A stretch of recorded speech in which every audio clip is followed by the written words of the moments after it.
नमस्कार, आप देख रहे हैं एनएमएफ न्यूज में आपके साथ शबनम।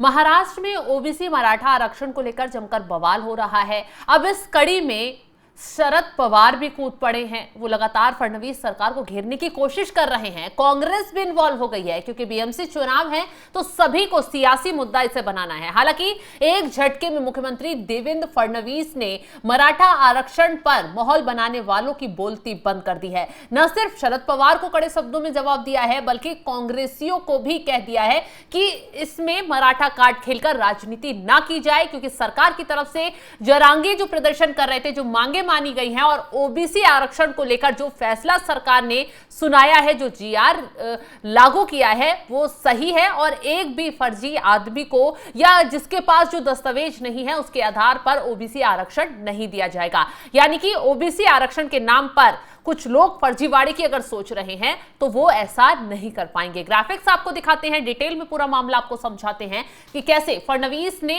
विपक्ष की बोलती बंद कर दी है। सीएम फडणवीस ने ओबीसी के अधिकारों को लेकर सख्त चेतावनी जारी की है और सीएम की तरफ से साफ साफ कह दिया गया है। फडणवीस ने कहा है कि पेश किया हुआ जीआर कहीं भी ओबीसी के अधिकारों पर हमला करने के बारे में नहीं है, बल्कि जो सरकार फैसला ले रही है सोच समझकर फैसला ले रही है, क्योंकि जरांगे ने जिस तरीके से प्रदर्शन कर माहौल बनाया, सरकार ने उसी तरीके से जवाब भी दिया है। फडणवीस ने कहा है कि हैदराबाद गैजेट जीआर विवाद पर दोनों तरफ से राजनीति हो रही है।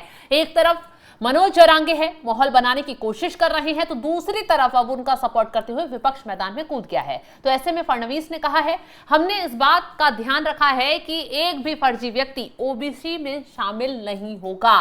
सभी दस्तावेज खंगाले जाएंगे, उसकी कैटेगरी देखी जाएगी, सारी जांच पड़ताल के बाद ओबीसी में शामिल किया जाएगा। सीएम ने कहा है कि कांग्रेस नेता विजय वडेट्टीवार को बोलने का कोई अधिकार नहीं है, क्योंकि ओबीसी समुदाय के लिए जो भी कुछ किया गया है वो हमारी सरकार ने किया है और कांग्रेस अब बढ़ चढ़कर माहौल बना रही है और फडणवीस सरकार को घेरने की कोशिश कर रही है। तो इसी में फडणवीस ने कहा है कि 2014 से 25 तक ओबीसी समुदाय के कल्याण के लिए जो भी फैसले लिए गए वो हमारी सरकार में लिए गए। तो ऐसे में ना तो शरद पवार सामने आए और ना ही कांग्रेस सामने आकर लोगों को भड़काने की कोशिश करे। हमने ही ओबीसी समुदाय के लिए एक अलग मंत्रालय बनाया, हम ही हैं जिन्होंने ओबीसी समुदाय के लिए नई योजनाएं तैयार की हैं।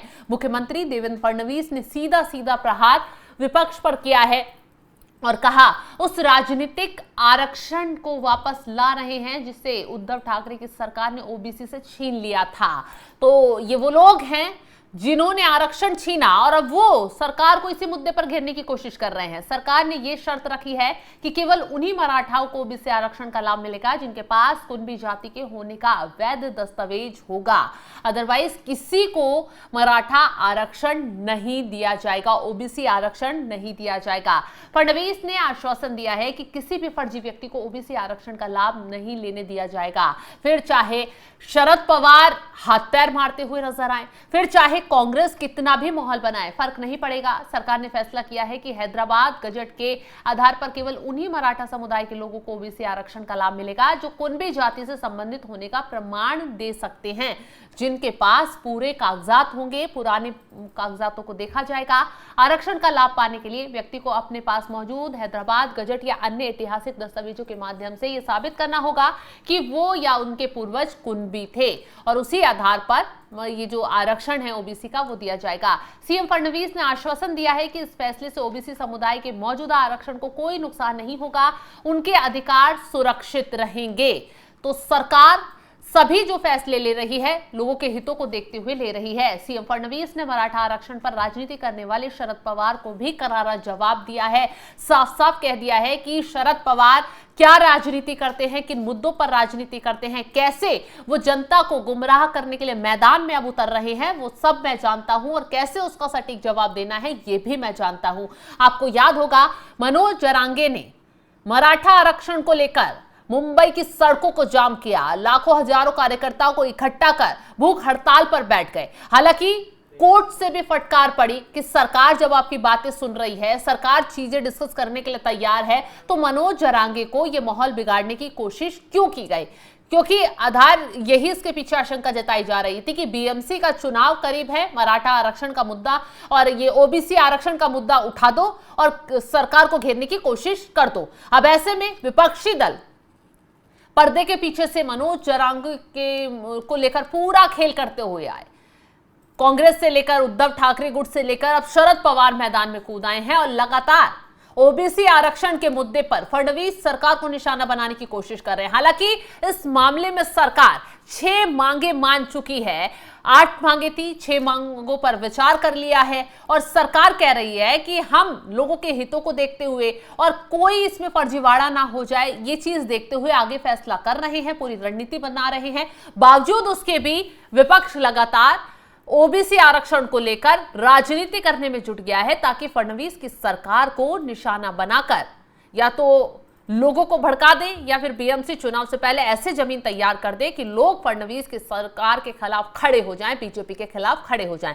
अब आपको एक चीज और बता देते हैं, यहां आपको बताते हैं कि विवाद का कारण क्या रहा है, क्यों यह विवाद खड़ा हुआ। महाराष्ट्र में ओबीसी आरक्षण पर विवाद का मुख्य कारण मराठा समुदाय को ओबीसी यानी अन्य पिछड़ा वर्ग श्रेणी में शामिल करने का सरकार का फैसला है। मराठा नेता है मनोज जरांगे पाटिल के नेतृत्व में चल रहे आंदोलन के बाद सरकार ने उन मराठाओं को कुणबी, जो ओबीसी श्रेणी में आती है, जाति का प्रमाण पत्र देने का निर्णय लिया, जिनके पास ऐतिहासिक दस्तावेज उपलब्ध हैं। इस फैसले से ओबीसी समुदाय में गुस्सा है, वे इसे अपने आरक्षण पर अतिक्रमण मान रहे हैं। मराठाओं को ओबीसी में शामिल करने के लिए कुणबी प्रमाण पत्र जारी करने के सरकारी आदेश से ओबीसी संगठन नाराज है। उनका मानना है इससे ओबीसी कोटे में मराठाओं की बड़ी संख्या शामिल हो जाएगी, जिससे उनके लिए उपलब्ध सीटें कम हो जाएंगी। अब महाराष्ट्र सरकार में ओबीसी मंत्री छगन भुजबल और ओबीसी महासंघ जैसे नेताओं ने इस फैसले का विरोध जता दिया है। हालांकि देवेंद्र फडणवीस ने इस विवाद पर शरद पवार, कांग्रेस नेताओं और विरोध करने वाले नेताओं को जोरदार जवाब दिया है। उनका कहना है कि कई मौकों पर स्पष्टीकरण देते हुए विपक्ष पर राजनीति करने और भ्रम का माहौल बनाने का आरोप लगाया। उनके जवाब के जो उन्होंने जवाब दिया, फडणवीस ने बार बार यह आश्वासन दिया है कि मराठा आरक्षण के लिए जारी सरकारी आदेश से ओबीसी के अधिकारों पर कोई असर नहीं पड़ेगा। ओबीसी के हक में कोई कटौती नहीं होगी, ना ही कोई फर्जी व्यक्ति ओबीसी श्रेणी में शामिल किया जाएगा। उनका यह भी कहना है कि केवल उन्हीं लोगों को कुणबी प्रमाण पत्र मिलेंगे जिनके पास वैध और ऐतिहासिक रिकॉर्ड होगा। फडणवीस ने शरद पवार और कांग्रेस पर अतिवादी राजनीति करने, लोगों के मन में डर पैदा करने का आरोप लगा दिया है। उनका कहना है कि विपक्ष जानबूझकर यह माहौल बना रहा है, ओबीसी आरक्षण समाप्त हो गया है, जबकि ऐसा नहीं है। फडणवीस ने विपक्ष के आरोपों का जवाब देते हुए साफ साफ कहा है कि ओबीसी समुदाय को पता है उनका सच्चा हितैषी कौन है। उन्हें याद होना चाहिए कि 2014 से उनकी सरकार ने ओबीसी कल्याण के लिए कई महत्वपूर्ण फैसले लिए थे, जैसे कि ओबीसी के लिए अलग मंत्रालय बनाना, ओबीसी के लिए महाज्योति जैसी योजनाएं लाना, पिछली सरकार के कार्यकाल में गंवाए 27% ओबीसी कोटे को बहाल करना। शरद पवार के आरोपों पर फडणवीस ने तंज कसते हुए कहा है कि सब जानते हैं पवार साहब किस चीज के लिए मशहूर हैं, जब वो कुछ कहते हैं तो उनका मतलब कुछ और होता है। इस बयान से उन्होंने पवार की राजनीतिक शैली पर सवाल खड़े कर दिए हैं। तो कुल मिलाकर फडणवीस सरकार ने मराठाओं को कुणबी प्रमाण पत्र देने का फैसला किया है और उस पर विवाद खड़ा हो गया है और विपक्षी ही इस पर माहौल बना रहे हैं। बाकी लोगों को कोई दिक्कत नहीं है, लेकिन उससे पहले ये जो विपक्षी नेता है, इनका सिर्फ अभी माहौल बनाने का मकसद एक ही है, बीएमसी चुनाव। क्योंकि बीएमसी चुनाव में पहले मराठी भाषी का मुद्दा उठाया राज ठाकरे और उनके कार्यकर्ताओं के जरिए,